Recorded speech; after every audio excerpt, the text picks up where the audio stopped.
They have also been vital to our efforts to promote and protect our expatriate workers, our OFWs, in countries throughout the world. Second component of the focus that I pointed out in my first State of the Nation address was a modernized agricultural sector founded on social equity. I said then that we should try to create 1 million jobs in agriculture. Almost 2 million jobs were created in that sector. To achieve this, we invested no less than 20 billion pesos a year in agricultural and fisheries modernization, including promoting organic fertilizer, irrigating over 1 million hectares, agricultural education, land bank loans to farmers and fishermen of 161 billion in our one administration compared to 97 billion for all previous administrations combined since the bank was established. Dryers and other post-harvest facilities, including more than 10,000 kilometers of farm-to-market roads, double that of 2 previous administrations combined, and seed support that increased average yield per hectare. To fight poverty, agricultural modernization must be socially equitable. That is why we redeemed in earnest the promise of land reform by distributing millions of hectares to almost 1 million indigenous people and more than 1 million agrarian reform beneficiaries. Third component of the plan we announced in 2001 was a social bias toward the disadvantaged to balance our economic development plan. We recognize that our development must provide essential safety nets for the poorest members of our community, those who would otherwise be marginalized by expanded national development. It is for that reason that we expanded health care, adding 50 million beneficiaries to PhilHealth, upgrading primary health centers and clinics into secondary and tertiary care hospitals, and selling medicines commonly used by the poor at half price even before the Cheaper Medicines Act was passed.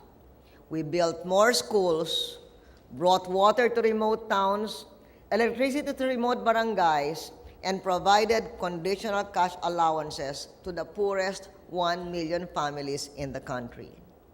We also recognize that education must be at the center of any government's economic development platform. In that regard, we have invested an education budget that is more than 200 billion pesos this year, compared to less than 100 billion in year 2000. As a result, national achievement test scores went up from 44% to 65% in grade school and 36% to 47% in high school. Still a long way to go, but much better than before. We have also provided college and postgraduate education for over 600,000 scholars, including masters and doctors in science and engineering. We've also ensured that more and more families are able to own a home. During our tenure, 300,000 low-cost housing units have been built, thus giving 300,000 families in locations across the nation a chance to meet their goal of home ownership.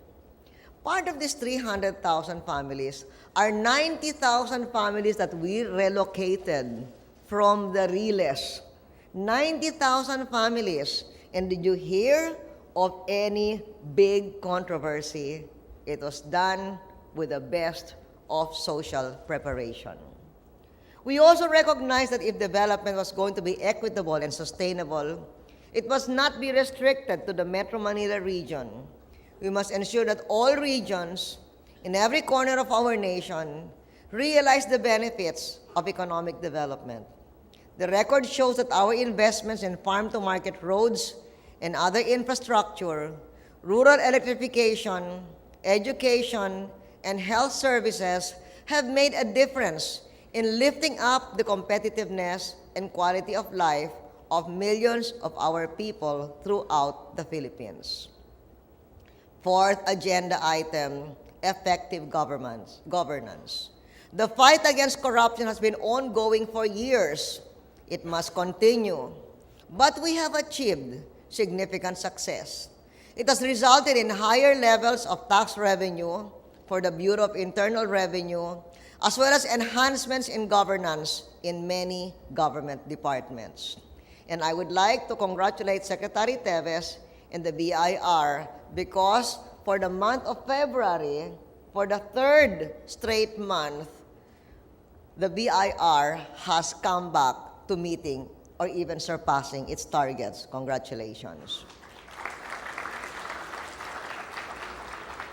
I would also like to acknowledge our outgoing Secretary of the Budget, Secretary Nonoy Andaya, for the reforms that he made in procurement. Maraming salamat. And while we're at it, a big thanks to outgoing Secretary Arthur Yap for the 1.8 million jobs that we created in agriculture through your leadership. A critical component of our economic growth has been our efforts to establish security and stability throughout all corners of our nation. This has included increased allocation of resources to the military and police, expanded cooperation with international law enforcement agencies, and economic development targets for areas such as Mindanao. Our streets are safer to walk today than they were when we took office. The people of Mindanao are already reaping the benefits of a peace dividend that will expand once agreement is reached on lasting peace for that important part of our country. As we have said on many occasions, we will fight for that peace until our last day in office. The growth that has resulted from our economic development programs is very evident when we travel throughout our nation, as we have done regularly for the past 9 years. During those visits, we see firsthand the tangible benefits of our policies and programs. This was certainly the case again during the visits we recently made to each of the 5 super regions that have been a key focus of our development efforts to spread development. Agribusiness Mindanao, the Cyber Corridor, Tourism Central Philippines, the Urban Luzon Beltway, and the North Luzon Agribusiness Quadrangle. We started my remarks with a review of economic indicators we inherited when we took office in 2001. We now close with indicators based on recent numbers. Inflation today is stable, 2.9% for the fourth quarter of 2009. And we have the lowest average inflation rate among administrations after my late father. Our balance of payments position is now at over $5 billion.